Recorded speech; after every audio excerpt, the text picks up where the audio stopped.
l'idée en soi n'est pas mauvaise, mais ce n'est pas le moment pour parler de la création d'une école nationale d'administration, parce que il faut comprendre que l'ENA, c'est une grande école. C'est une école qui forme les dirigeants, ceux-là qui sont censés diriger les pays.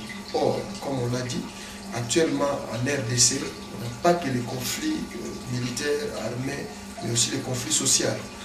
Outre les conflits sociaux, nous avons encore un problème de recensement de l'identité des peuples résidant sur les territoires congolais. Donc pour l'instant, ouvrir une école de telle taille, ça serait risqué. Risqué dans le sens qu'on risque d'avoir des intrus, des infiltrés, et on ne saura pas contrôler, et il y a risque pour l'avenir. Mais outre ça, nous sommes quand même ouverts si la France veut assister la RDC en matière d'éducation nationale, parce que nous, troisième force, nous disons qu'il faut faire des laboratoires de la RDC, plutôt des universités et des instituts de la RDC, des véritables laboratoires pour le développement du pays. Donc si la France veut aider la RDC à pouvoir développer, moderniser ces institutions supérieures ou ces instituts supérieurs, universitaires, je crois que ce serait une bonne chose. Mais parler ENA actuellement, ça ne serait pas une bonne solution. Et on entend parler ces derniers temps de votre candidature. Est-ce que vous avez un mot à dire là-dessus? Je crois que moi aussi j'ai entendu parler de ça comme vous. C'est vrai que ça se parle maintenant partout, ça et là. L'historique est longue, hein? C'est vraiment long. Et laissez-moi vous dire cœur à cœur, ouvertement, que je suis touché et ravi de voir que certaines choses que nous faisons maintenant portaient des fruits. Alors que quand on les faisait, on ne s'attendait pas et on ne les savait pas.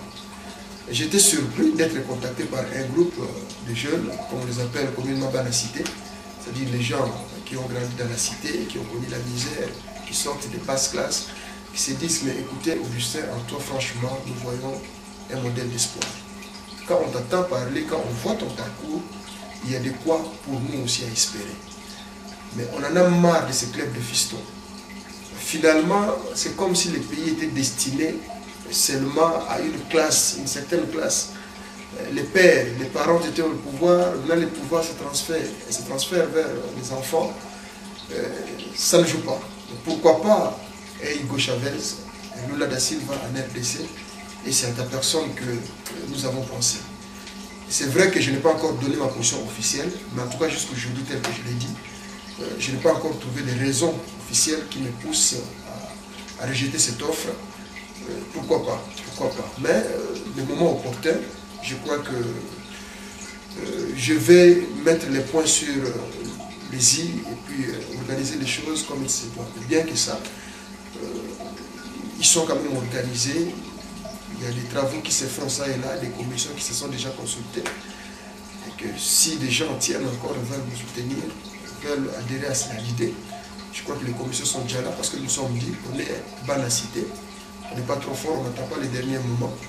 Nous voulons commencer à nous préparer gentiment, en attendant que je puisse donner ma décision finale. Voilà.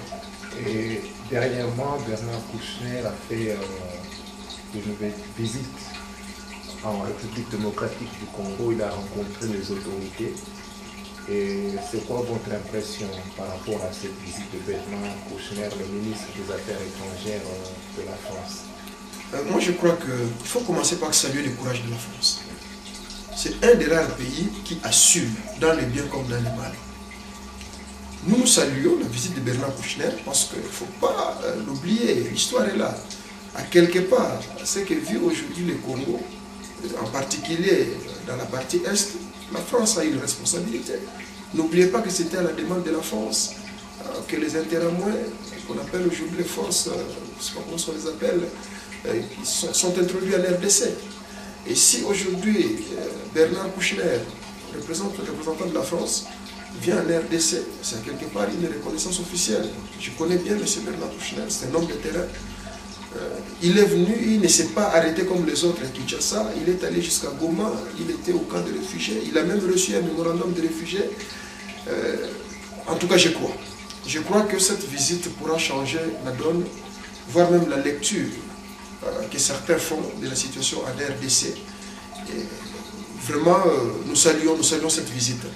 Nous saluons cette visite. Si, bien sûr, les officiels congolais, entre guillemets, ont profité de cette visite parce que la France a fait son pas. Il y a aussi la RDC qui doit assumer aussi sa responsabilité et qui doit aussi parler et défendre son pays. Voilà. Je vous remercie, M. Mokamba. C'est moi qui vous remercie.